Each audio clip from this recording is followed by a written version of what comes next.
one? Safer book. Watch the Or you screen. can watch the screen. Either one works. Says the Gemara.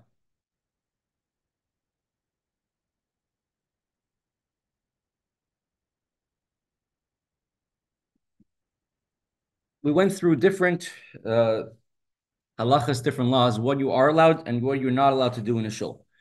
You're not allowed to go for a walk in a shul. You're not allowed to go into a shul to protect yourself from the rain, from the heat. You're not allowed to take a courtyard in the shul, to make a shortcut to go through the shul. And you're not allowed to make a hesped, a eulogy of a private individual, but for a public, a very large crowd, that you are allowed to do. And the Gemara will soon discuss which type of hesped, which type of eulogies are allowed in the shul. We're also going to discuss how nowadays we do many of these things you're not allowed to do. We do in a shul. We still don't take the shul as a shortcut, but we eat and we drink in the shul. So we're going to discuss this as well. Amar Rabbi Yehuda, says Rabbi Yehuda, a masai b'yeshuvan. When do we say that if the grass grows around the shul, you have to cut the grass? It has to look like a nice area, a nice place. That's if the shul is being used. It's being occupied by its proper occupants. Aval b'cherbanan. But if a shul is in ruins, you let the grass grow, you don't cut it. Let it grow wild. And don't uproot the grass. Bear in mind, there were no lawnmowers back then. It was a much more involved process. You don't do it because of agmas nefesh. So even in the 1700s, 1800s, was not a normal thing. Nobody cut their grass over here. Even in Western Pennsylvania. Back then especially, it only was done in very special, unique places. It's one of the reasons why people had so many diseases, because of all the ticks and all the flies that were going around in these tall grasses. The Gemara asks, Asavim, man d'char shmayu. Why did Rabbi Yehuda discuss grass at all? The first part of this brisa, which you brought down, discussed different things you're not allowed to do in a shul. Don't use a shul as your storage house. Don't use a shul in a non-respective manner. But this halacha of grass was not mentioned in this first part of the brisa at all. So why is Rabbi Yehuda in this brisa adding on that if a shul is in ruins, you should not cut the grass so people should see it and should feel anguish, and it should encourage them to rebuild the shul? So Gemara says, good morning, Shalom Aleichem, Reb Moshe. Thank you for coming. Good morning. Glad to be here. Yeah, thank you. It says the Gemara, Chisuri Mechsera V'hachi Ketani. We're missing a few words in this brisa. Brisa is a teaching that we heard. Nothing was put into databases. Everything was in the human database, in memory. And when people travel from place to place, there would be one brisa, but sometimes people would only remember one part or only hear one part of a brisa. But as a matter of fact, we have another fuller version of this brisa, this teaching of the Tanaim, which puts Rabbi Yehuda's statement that if more into context. And he says, we have another version which learns as such. Good morning, Shalom Aleichem.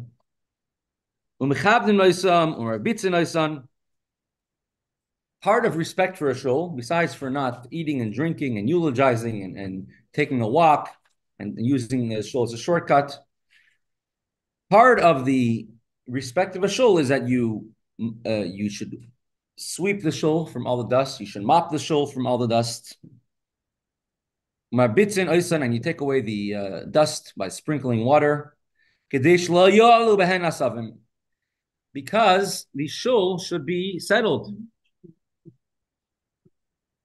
Right? You should not have grass growing in the shul, which was very common all the way till the 19th century, that most houses, the floors were made out of earthenware, including a shul. The shul was also the floor of the shul was usually, in many places, made out of the ground. And so it's a mitzvah to always constantly clean it, take away any dust, make sure that grass does not go, should not go wild in the shul. Rabbi Yehuda says about this last detail that you should make sure that grass does not grow in the shul, and you should always dust and clean and mop. A masai b'yeshuva. When does this apply? When the shul is being occupied. Avo b'churbanan. But when the shul is in ruins, manichin oisan lalis. Then you allow the grass to grow wild. Alu b'hen asavim lo yitlish, and you should not uproot any grass. B'pnei akmas nefesh, in order that people should see it, and that people should feel anguish and should now want to go rebuild the shul. Continues the Gemara.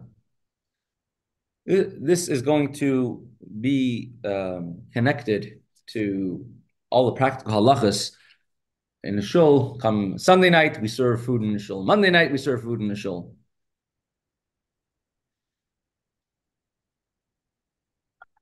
Says the Gemara, Amar Rav Asi. Rav Asi says, Bate knesiyas shebebavel al tenai hein asuyin. Assalamu alaikum, Reb Pinchas, thank you.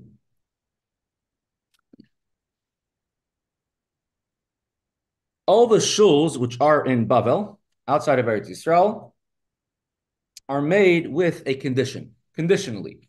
What type of condition? Rashi says that you should be able to use a shul for any need that the community sees fit to use it for. Rabbeinu Hananel says that the shul is conditionally holy, meaning while it's a shul, it's completely sacred as a shul, but at any moment it could go back and become a non-holy place again. And based on this, we're going to see in the Gemara, according to Rabbeinu Hananel, that there's certain people do not want to walk into a shul to protect themselves from the rain, because according to them, as long as it's being used as a shul, it has the sanctity of a shul. According to Rashi's understanding, a shul could be used for any type of use whatsoever. So in Chutz La'aretz, outside of Eretz Yisrael, al tanai hein asuyin. They're made with a stipulation that they do not have the full kedusha, the full sanctity of a shul.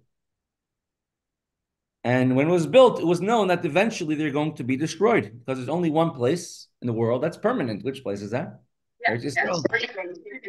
it's right now, or you can hold on to it next time, or whatever you do it. The only place which is permanent for the Jewish nation is a holy land of Eretz Yisrael. And therefore, any shul which is built outside of Israel, we know we're not going to be here for too long. It's eventually going to be destroyed one way or another, either by persecution, or when Mashiach comes, we're all going to go to Eretz Yisrael.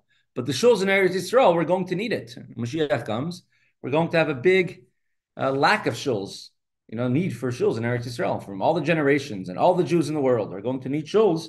So all the shuls in Eretz Yisrael, their kedusha, their holiness stays forever.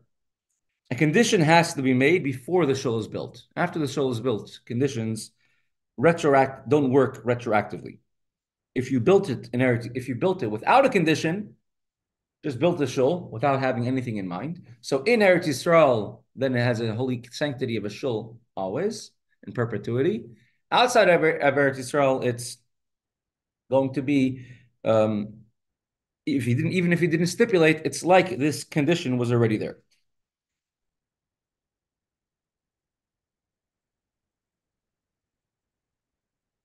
And this is not just saying Chassidus shot. This is a Tosfos who says this, meaning that we're taking into account in halacha the Mashiach is about to come at any moment, and that's why shuls in Bavel don't have the same kedusha as the shuls in Eretz Yisrael. There's a famous line in Mesechta Megillah Daf which says that when Mashiach comes, all the shuls the entire world will be connected, will become to Eretz Yisrael and be connected to the Beis Hamikdash. In that case, even the shuls in Chutz La'aretz seemingly should have the same sanctity as Eretz Yisrael. So there are those that answer that the building will go to Eretz Yisrael, but the ground where it is right now won't go to Eretz Yisrael, like the piece of real estate. It's an interesting question. When the Rebbe went to visit camp Gan Yisrael in Swan Lake, New York, went 3 times, 56, 57, and 60. So the only times the Rebbe actually left New York City, from when he became Rebbe. When people ask the Rebbe later on, Rebbe, you should take a vacation, the Rebbe says, traveling to visit the camp, 2 hours there, being there for a few hours, and traveling 2 hours back, that's already a whole vacation. Or he said, in the olden days, the Rebbe would be able to take a break, go out of the city, and Chassidim would stay and learn. Nowadays, the Chassidim go out to the country and take a break, so the Rebbe has to stay and learn. They also said that the trip there and the trip back and the time he spent there, I don't know, it was 20 years later, he said he still didn't make up the time. He still didn't make up that time that he took for that. Right. This condition will help specifically for a shul, but for something which is used for a mitzvah, for example, a crown of a Sefer Torah, I can't take a crown of a Sefer Torah and make it conditional. And as long as I use a crown for a Sefer Torah, it should be holy. Otherwise, it becomes unholy. That doesn't work for that. For a bima in a shul, it really depends how often it's used. But if it's used on a normal basis, condition does not help. I would say that, the ground under all the hundreds and hundreds of shuls in Poland and Europe and Russia, and that ground down to the Chaim is also going to go there. So what you're saying, Rabbi Karp is saying a very good point. He's saying if you have a shul of such tremendous Jews, whoever it was in Europe, in Bavel, in Iraq, Iran, in America, that ground should also go to Eretz Yisrael. So when the Rebbe visited camp, the Rebbe said that any place which is there to help Jews, a Yid, serve Hashem better, it's going to join and go to Eretz Yisrael, and Mashiach comes as well. So, and the Rebbe said the example is in this campsite, the fields, the shul, and the lake are all going to go to Eretz Yisrael with Mashiach. So if you think about that, it means that there is sanctity, that even the physical ground is actually holy, not just the in theoretical, meaning the building. Build a different building. You could, in the right way, you could build a different building on that ground. The ground, though, is quite much Kurdish. Correct. So even if the grounds will go to Eretz Yisrael, so how do we how do we explain now? If all the shuls will go to Eretz Yisrael, so then why is the shul in Chutz La'aretz? If even the ground will go to Eretz Yisrael, how is that going to be any different?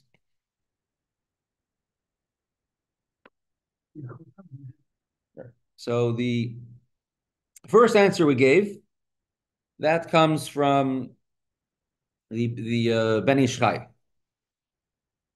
There's another answer that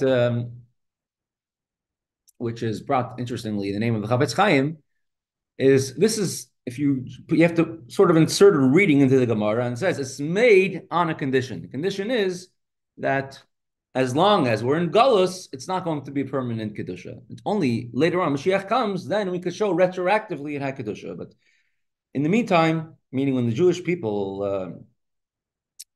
will leave all the places in Chutz La'aretz, come back to Eretz Yisrael, we won't have a need for local shuls, because everyone will go to the Beis Hamikdash to daven. So the local shul right now currently is not going to be the shul. It's not going to be B'nai Emunah Chabad. It's not going to be whichever shul it is. It's going to be connected to the Beis Hamikdash, meaning that right now this shul is not holy as this shul. It's holy as part of the Beis Hamikdash. When the Beis Hamikdash will be built. That sanctity did not yet come to this current shul right now. It's only going to apply when it's connected to the Beis Hamikdash after Mashiach comes. Right? So currently, to say that the shul is holy now because it's going to be brought to Eretz Yisrael, when Mashiach comes, that never really could come into effect until it's connected to the Beis HaMikdash, and the shul was never sanctified with that. It explains later on in the next Amud. We're going to have the entire very, very unique Gemara about Beis Rabbeinu Bavel, the house of our leader in Bavel, outside of Eretz Yisrael, where the Nasi, the leader of the Jewish people, is in outside of Eretz Yisrael. We're going to discuss a tremendous kedusha, the tremendous holiness in such a shul. And he says, Nasa Mikdash Yashar Sham, the Beis HaMikdash traveled and went to this particular shul. And we're going to discuss the parameters of what is the sanctity of shuls in Eretz Yisrael and shuls in Chutz La'aretz. And even in Chutz La'aretz, there is a shul of the Nasi, and there's a shul of everything else, which is not the shul of the Nasi, which receives its kedusha from the Nasi. So essentially, the only shul which would have a kedusha in perpetuity will be a shul that was a shul of a Nasi in Chutz La'aretz, because that's going to be the makim of the Mikdash. Well, yeah, spoke about that regarding the 770 as the shul from the three that could have. He constantly referred to 770. 70 as Beis Rabbeinu Shel Bavel, correct. But even the Beis Rabbeinu Shel Bavel is able to move from spot to spot. And we're going to see that the Beis Rabbeinu Shel Bavel, and that we're going to talk about in the Gemara itself, would travel from two different shuls in two different time periods of the year. What are you allowed to do in the shul? Afal Pikain. So if the shul in Chutz La'aretz, shuls outside of Eretz Yisrael, don't have the same level of sanctity as the shuls in Eretz Yisrael, so you could think, okay, let me go and have a big bingo match inside of the shul, right? You can't do that. You have to respect the shul, and the shul you have to have moira, and you have to have proper respect and proper when you go into a shul. We learned previously in the Gemara a few blot ago that if someone's wearing shorts or short sleeves or sleeveless, they shouldn't be, definitely not be chazan in the shul. Got an aliyah. So you have to respect the shul. So, but what could you do? Cheshbonis. Cheshbonis means calculations, which is not something which is using the shul like a place to get dressed, as a dressing room, to look at yourself in the mirror, but it's rather using the shul for sort of a parava type of thing. Now, the cheshbonis shel mitzvah, if you're making a calculation, how much tzedakah we need to give, how much money we need to redeem a captive, that for sure you're allowed to do. That's a tzarech mitzvah. But even of a more mundane thing, for example, a calculation for expenditures of the community. We want to fix the roads. So not necessarily a mitzvah. It's going to help for a mitzvah. That's the type of thing which you are allowed to do in Chutz La'aretz, outside of Eretz Yisrael.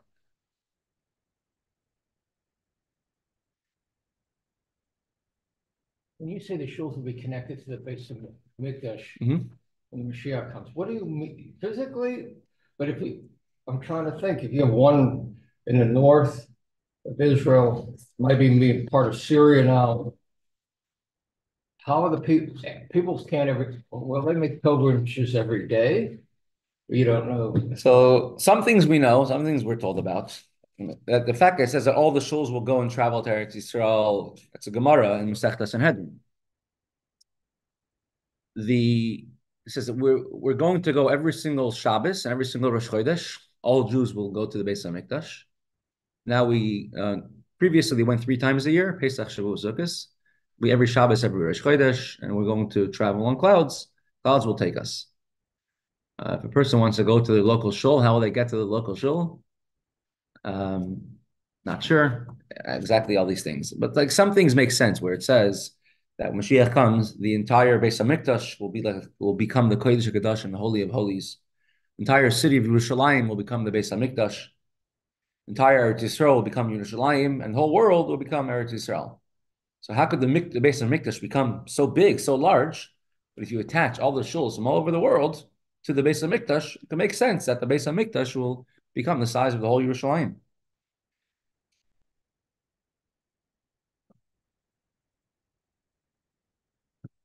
When the Hatzalah ambulance the first Hatzalah ambulance was made in Crown Heights. So in what year was it? 74, I think, or no, 1970, or 1969, but it was Tashin Lamed. On Shmini Atzeres, there was a great chassid, a tremendous chassid. Unfortunately, he had no children. Very quiet, unassuming fellow. Only recent years, letters that he wrote to so many other people really actually show the tremendous chesed and tremendous things he's done.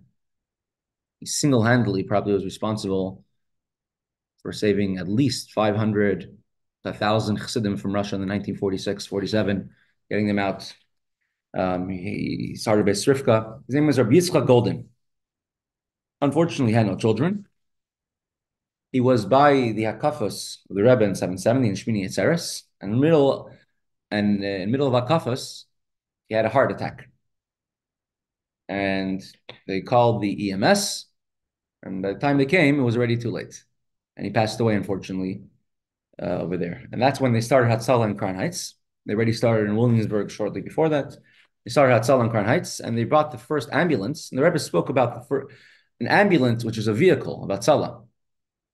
Hatzalah has a response time of under a minute.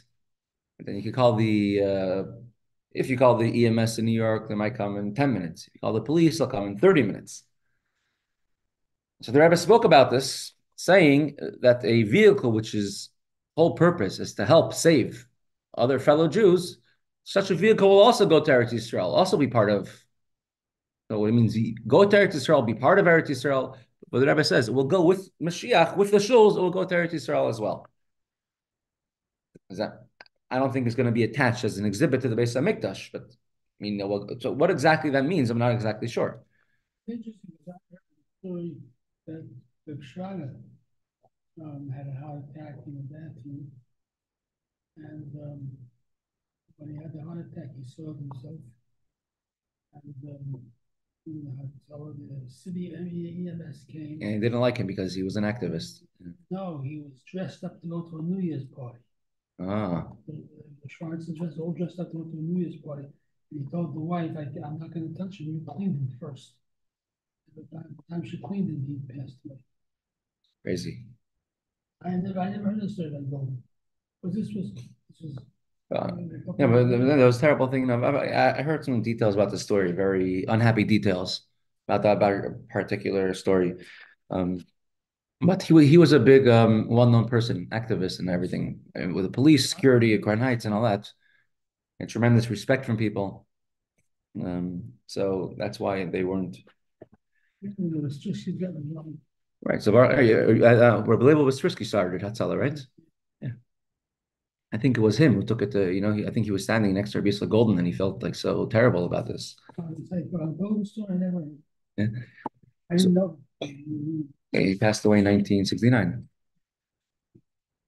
Right. So such an idea, such a thing will also go to Eretz Yisrael. Continues the Gemara. Amr Rav Asi adds on something else, and he says, even though a shul in Chutz La'aretz you would be allowed to make calculations, still have respect. Don't do it. If there is a shul where they use a shul to make business calculations, right? They didn't have QuickBooks. To do everything by pen and paper.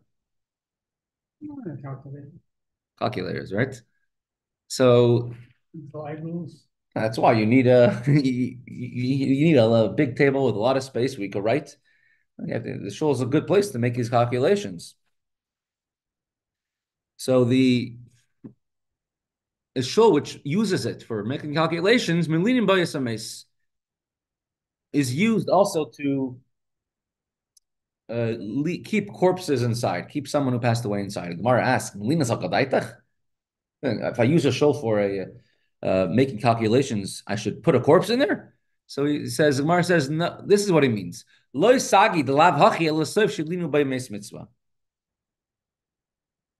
Says, if you're using a shul for a place, not exclusively for davening, So then Hashem says, you're not respecting my shul enough.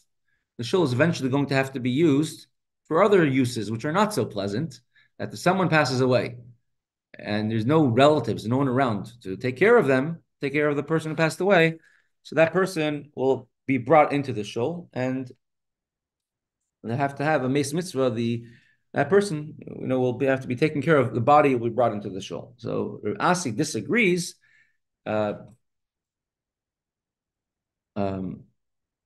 Meaning, although he himself said this, what he heard, but he himself disagrees with it, right? He himself disagrees with the statement that he was taught. He says he shouldn't use it even for such a use. And we'll continue with V'yadaita Moskva.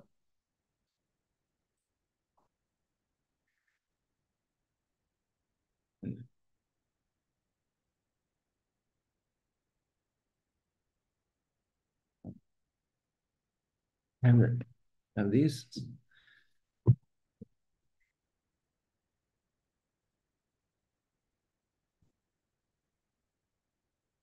Now, tomorrow, Rabbi Darren will be giving a share. Yeah, about the online Zoom session.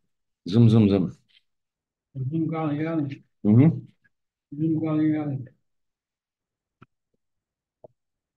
Zoom.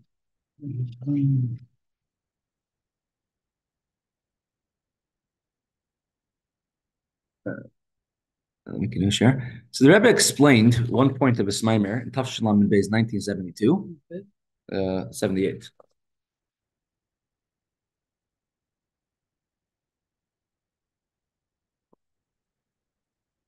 See?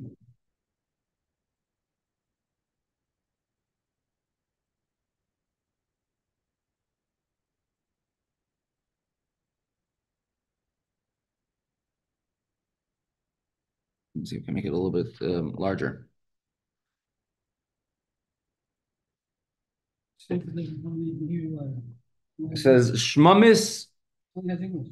Yeah, it goes back and forth as you continue.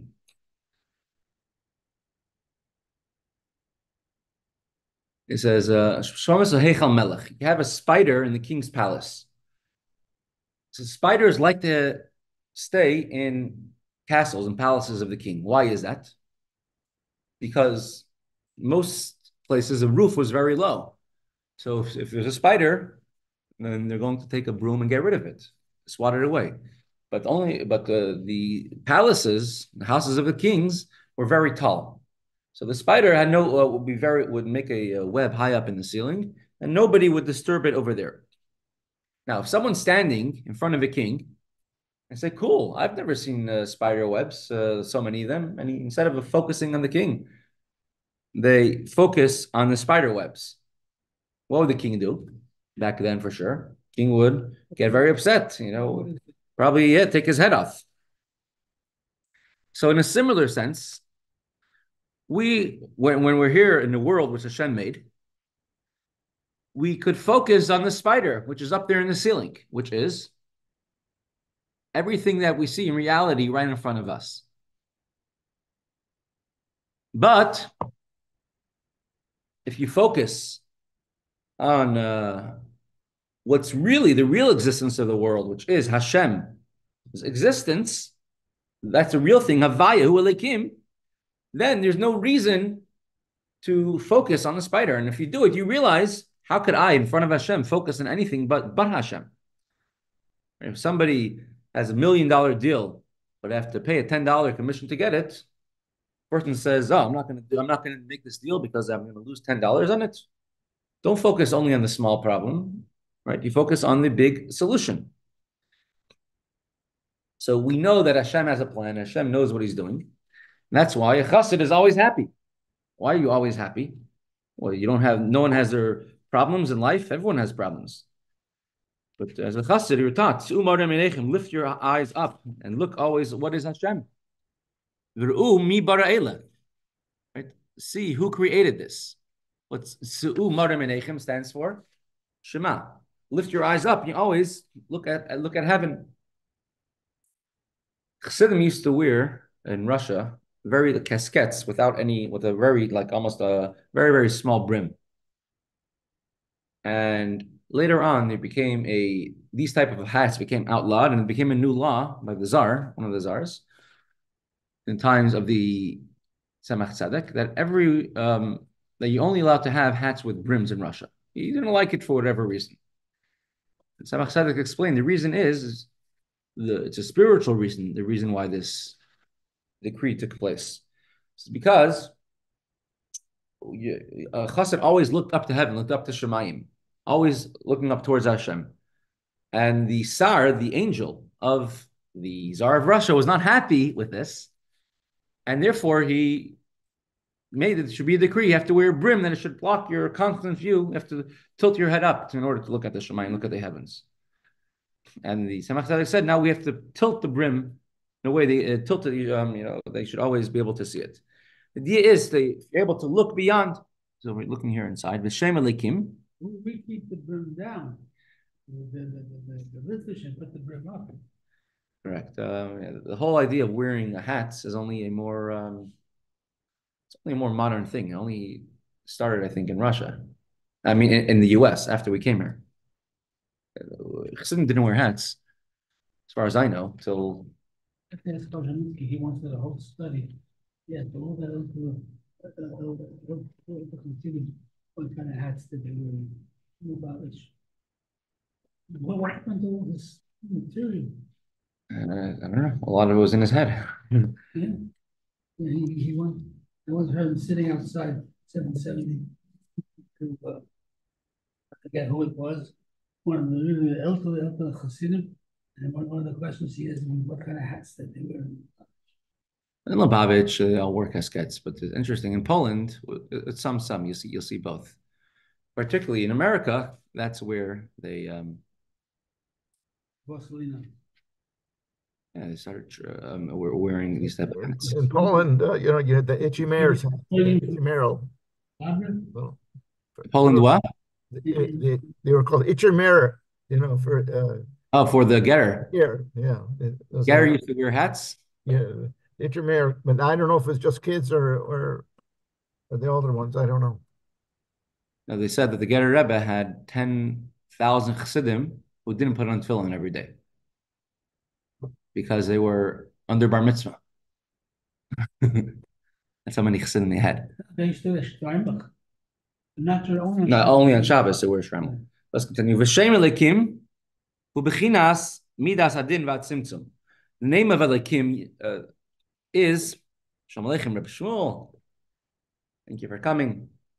The name of Elikim is the name of Hashem, which is constricting and limiting, covering over Hashem's light. To cover the light of Hashem. And from there, you have many different divisions which exist in our world. The word Elikim, usually Yud Mem at the end of a word, takes something singular and makes it plural. Elikah is Hashem. Elikim is also Hashem. But it could be mistaken to understood that Elikim is gods. Now, and it says Elikim Kedoshim, the holy gods. Obviously, there's only one Hashem, one God. But Hashem, the name Elikim influences that there should be many different levels of division, types of division in this world. And it limits the revelation of Hashem. And it's this process of limited revelation of Hashem which gives a possibility for the entire world and diversity of this world to come into existence. So you could either see the existence the way it is, or you could see what's behind the existence. Right? If you have somebody who's a computer programmer and he sees something functioning in a certain way, they're not going to see just the front end. They're going to realize there's a whole back end going on over here. We have an appliance, a refrigerator, has electricity running through it. If I was going to take this electricity, which I'm running through the refrigerator, and I'm going to run it through a light bulb, it's the same electricity, it's just going to function differently, in a different type of manner. So there's different types of receptacles, different types of uses for the same type of energy. In a similar way, Hashem is constantly creating the world. The name of Elikim is bringing the infinite light of Hashem. But Elikim makes it that there's many layers of division. Like the layers of an onion, there's many different layers of existence. And somebody wants to go to the top of Mount Everest. What's stopping them from taking a helicopter and going to the top? They have helicopters that can make you to the top. So what's stopping them from doing it? Or you want to go deep, deep down and underwater. What's stopping you from doing it? Nothing. But you're not going to be ready for it, right? Your lungs have to expand. You have to get more red blood cells. If you go deep down underground, you have to acclimate to it. So the Rebbe Hershel is saying that in order to realize Havaya Hu Elokim, you need via daita. It takes a process of knowing. It takes time to figure it out. So, daita.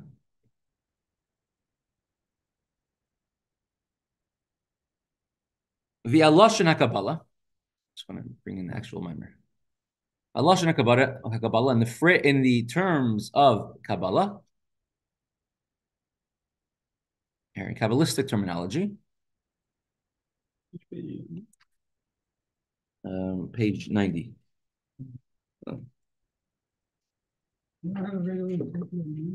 No, we have a regular Sefer Marmah, just using this one.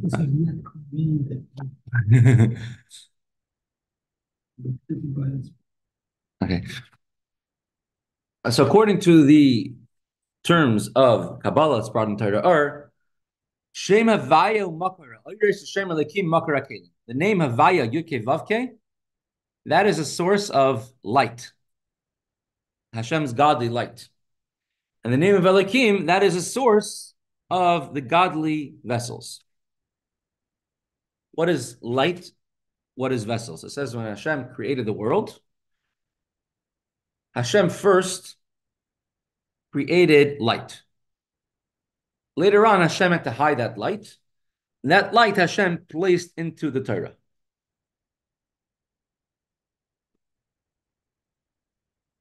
So when Hashem created everything, He created it out of nothing. Now, if everything which exists has to go back to its original state. For example, if I have a rubber band and I scratch it, it's going to go back to its shape. A rock, you throw it in the air, it's going to land back on the ground.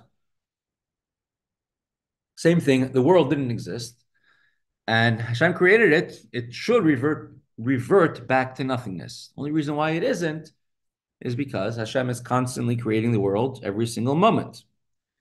So whatever happens at any time, Hashem is not just letting it happen, Hashem is making it happen. He's doing it, He's creating it right then. Otherwise, it wouldn't exist.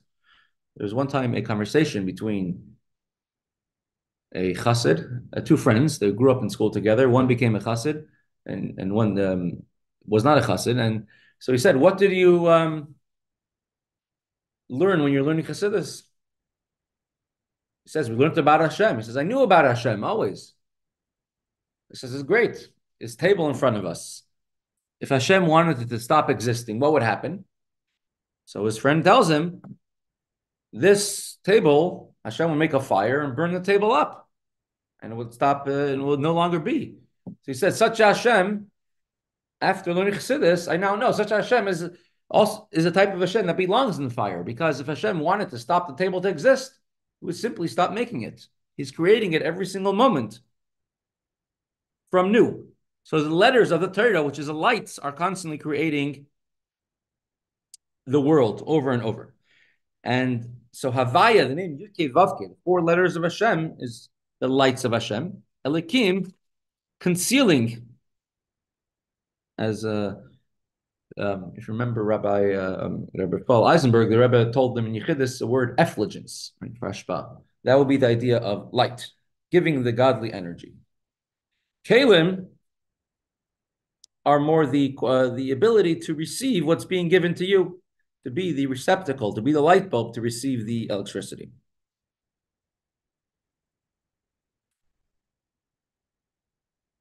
V'hagam, the kalim, that's Svirus. Now, so we have the Hashem's light being revealed, and you have the concealment of Hashem's light. One is Iris lights, one is kalim.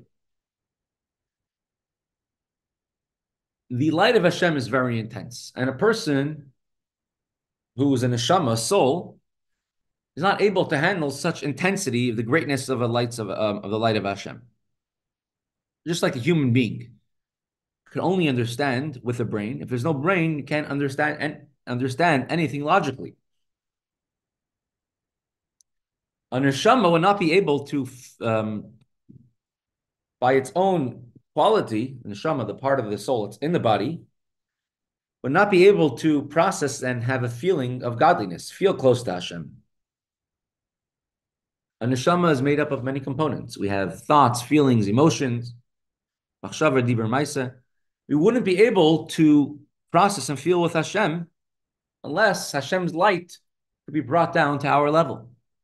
You have a child, bassinet, and I come to them and I said, listen, there's this tremendous new scientific study about the theory of relativity, and you're not going to get too far. Or you could go to the farm and teach it to the chickens, and it's not going to go too far either. Right? You have to bring something down to their level. You teach the chicken that if you jump over this fence, you jump high, you get a little bit of corn, and eventually you teach it to jump high, and you can make a show for someone else.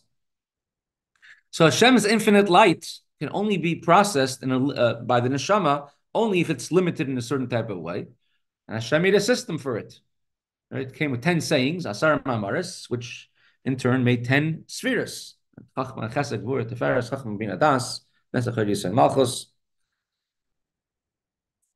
So there is a means, there is a purpose for the Kalim.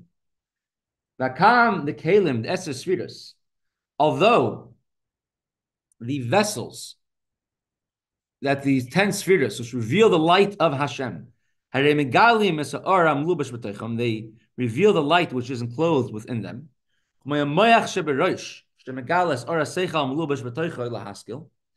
Just like our brain reveals the intellect which a person could think about, a person with her eyes could see.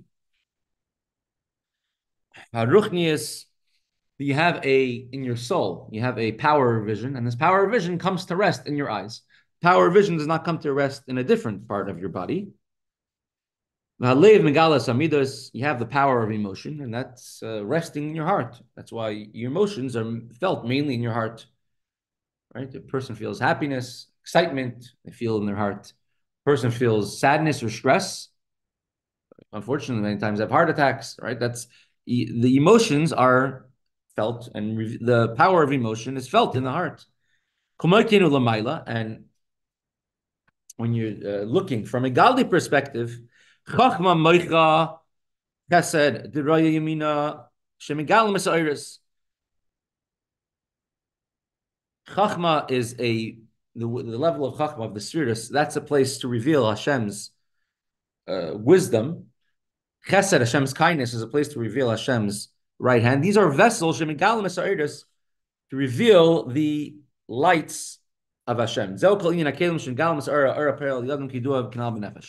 The purpose is to reveal the godly light. Now, you ever tried drinking water out of a fire hydrant? I lived in Brooklyn. It was not such an uncommon sight to see.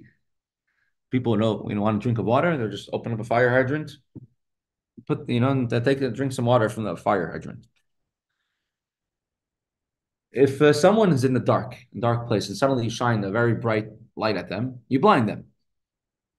You ever wonder why pirates wear an eye patch? In the city of Pittsburgh, I have to speak about our home team. Is it because pirates, all the pirates lost an eye, lost some of the vision in one eye? One of the explanations that people said is because they have to be ready at any moment's notice to be able to see. They could be under the hold of the ship, and in one moment they're going out on the deck.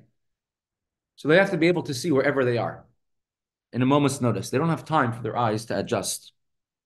In the blink of an eye, they're going to be in a battle under the deck of the ship, right? They board some ship and then have to go on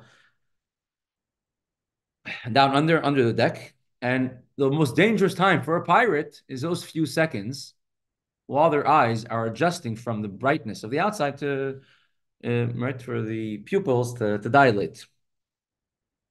So they keep an eye patch on to keep one eye in the dark, so they'll be ready to see in the dark if they ever need to. So if you have too much for yourself to stimulate, right, to drink, it's not drinking too much, or it's an overwhelming amount of light, things could go crazy. Right, that says in the Torah. If you see too many negative things, which too many negative sufferings, and which will happen, a person will go crazy from it. From the Holocaust, from the pogroms, there are many people who've gone crazy, unfortunately. Right? Why? Because there's too much for them to handle. Right? We're only finite beings. So Hashem made 4 worlds, Atzilus, Bria, Tzir, Asiya, and we're going to have to continue this Mirz Hashem next week. And I hope to Mirz Hashem see everybody there. For those